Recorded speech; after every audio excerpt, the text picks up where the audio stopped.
Subscribe करें मेरे YouTube channel को, साथ में बेल आइकॉन भी दबाएं, जिससे मेरे चैनल पर हर दिन अपलोड होने वाले मेरे चमत्कारी उपायों के वीडियोस की जानकारी आपको सबसे पहले मिल जाए। धन्यवाद। नमस्कार, मैं हूं वैभव नाथ शर्मा और आप देख रहे हैं मेरा YouTube चैनल वैभवन। दोस्तों, आज हम लोग बात करेंगे 17 अप्रैल के पंचांग, राशिफल और महा उपाय के बारे में। तो सबसे पहले चर्चा कर लेते हैं पंचांग की। विक्रम संवत 2078 मास चल रहा है चैत्र का, तिथि शुक्ल पक्ष की पंचमी की तिथि है, शनिवार का दिन है, नक्षत्र है मृगशिरा, योग है शोभन और करण है बव। तो ये तो बात रही पंचांग की। अब चर्चा करते हैं राशिफल की और जानते हैं कि आज की तिथि में किस प्रकार आपको अपनी राशि के अनुसार देवी भगवती को प्रसन्न करने के लिए, उनकी कृपा के लिए विशेष पूजा आराधना करनी चाहिए। तो इस क्रम में सबसे पहले बात करेंगे मेष राशि की। भवन, भूमि, वाहन, सुख प्राप्ति के लिए, लक्ष्मी, ऐश्वर्य और धन संबंधी प्रयोगों के लिए पीले रंग के आसन का प्रयोग करके बेल पत्र अथवा बेल का फल को देसी घी में भिगो करके आज आपको हवन करना चाहिए, आहुति करनी चाहिए। दुर्गा देवी के मंत्रों का जाप और प्रयोग करें, या उन मंत्रों से अगर आप हवन आहुति इत्यादि करते हैं तो आपको फायदा आज की तिथि का बहुत अच्छा मिल सकता है। वृषभ राशि वाले जातक लोगों के लिए तंत्र मंत्र से सुरक्षा व भवन, भूमि, वाहन, सुख आदि प्राप्त करने के लिए काले रंग के आसन का प्रयोग आज आपको अपनी साधना में, देवी दुर्गा जी की साधना में करना चाहिए और कमल गट्टे को देसी घी में भिगो करके आपको आहुति देनी चाहिए दुर्गा मंत्र से। मिथुन राशि वाले जातक लोगों के लिए बल, शक्ति, भवन, भूमि, वाहन आदि सुख प्राप्त करने के लिए लाल आसन का प्रयोग करके माता दुर्गा की साधना आप करें। शहद से आज आपको हवन करना चाहिए, शहद की आहुतियां आज आपको जरूर देनी चाहिए। कर्क राशि वाले जातक लोगों के लिए सात्विक साधनाओं, भवन, भूमि, वाहन, सुख आदि प्राप्ति हेतु कुश के बने हुए आसन का प्रयोग करके माता दुर्गा की साधना करें। खोए के मिष्ठान की आहुति आपको अवश्य देनी चाहिए। सिंह राशि वाले जातक लोगों के लिए जायफल, किशमिश से कीर्ति और कार्य की सिद्धि व भवन, भूमि, वाहन, सुख आदि प्राप्ति हेतु हवन आपको जरूर करना चाहिए। कन्या राशि वाले जातक लोगों के लिए आंवले से सुख और केले से आभूषण की प्राप्ति होती है। भवन, भूमि, वाहन, सुख की प्राप्ति भी इन उपायों से होती है। इस प्रकार फलों से अर्घ दे करके यथाविधि आपको हवन करना चाहिए। तुला राशि वाले जातक लोगों के लिए गुड़ के खांड, देसी घी, गेहूं, शहद, जौ, तिल, बेलपत्र, नारियल, किशमिश और कदम्ब से हवन करना चाहिए। इससे मनोवांछित इच्छा की सिद्धि होती है।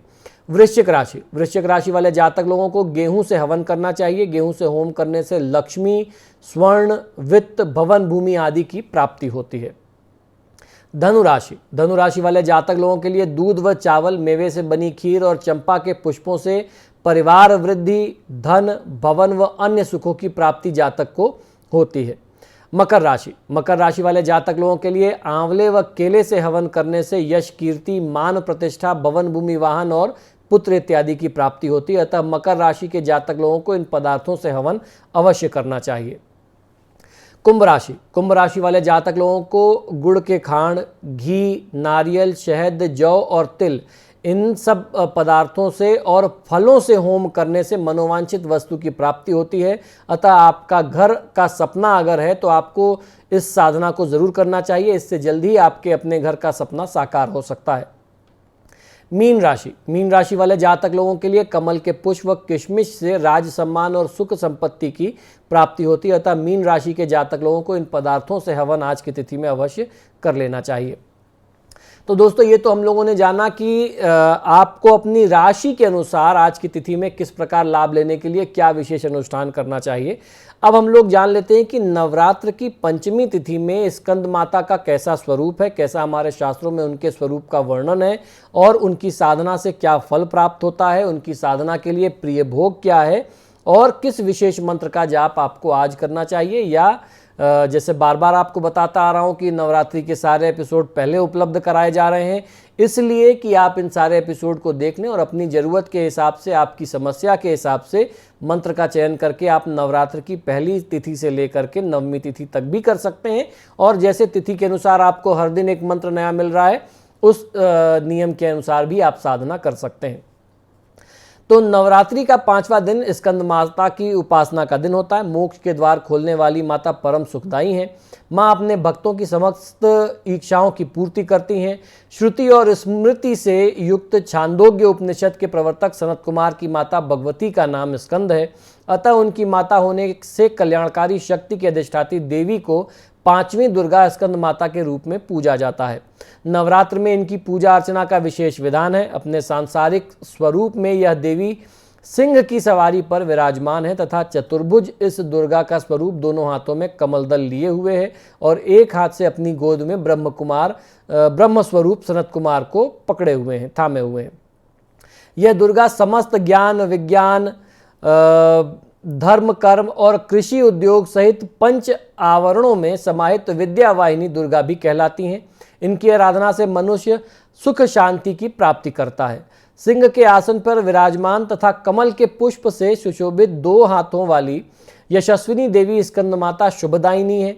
माता का प्रिय भोग जो है वह नवरात्रि की पंचमी की तिथि में माता को केले का नैवेद्य चढ़ाने से शरीर स्वस्थ रहता है, आरोग्यता की प्राप्ति होती है। और आज की तिथि में पंचमी तिथि के जो आयुर्वेदिक औषधीय गुण हैं, यह औषधि के रूपों में अलसी के रूप में जानी जाती हैं। यह वात पित्त कफ और रोगों को नाश करने वाली औषधि होती है। तो केले के साथ साथ थोड़ी सी अलसी भी माता को आप समर्पित कर सकते हैं।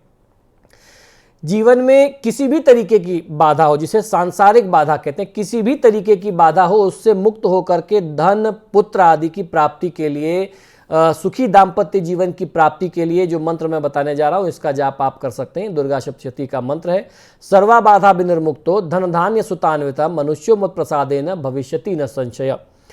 तो इस मंत्र का जाप भी आप आज की तिथि में भी कर सकते हैं। विशेष रूप से सिर्फ आज करना चाहते हैं तो सिर्फ आज कर लीजिए। और नवरात्र के पहली तिथि से लेकर के 9वीं तिथि तक यानी पूरी नवरात्रि में अगर आप कोई भी जातक अपने जीवन के किसी भी तरीके की बाधा से मुक्ति के लिए, धन प्राप्ति के लिए, जिसको पुत्र संतान न हो या पति पत्नी में मतभेद हो, भाई संतान तो तभी उत्पन्न होगी जब पति पत्नी में प्रेम होगा, परस्पर साथ रहेंगे।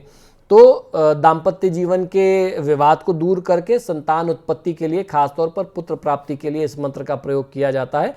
सर्वा बाधा विनिर्मुक्तो धन धान्य सुतान्विता मनुष्यो मत प्रसादेन भविष्यति न संशय।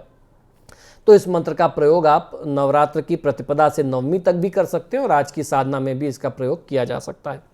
तो दोस्तों, आशा करता हूं कि शास्त्र से जुड़ी हुई बातें, ज्ञान की बातें जो आपको मेरे YouTube चैनल से प्राप्त होती हैं वह निश्चित ही पसंद आती होंगी।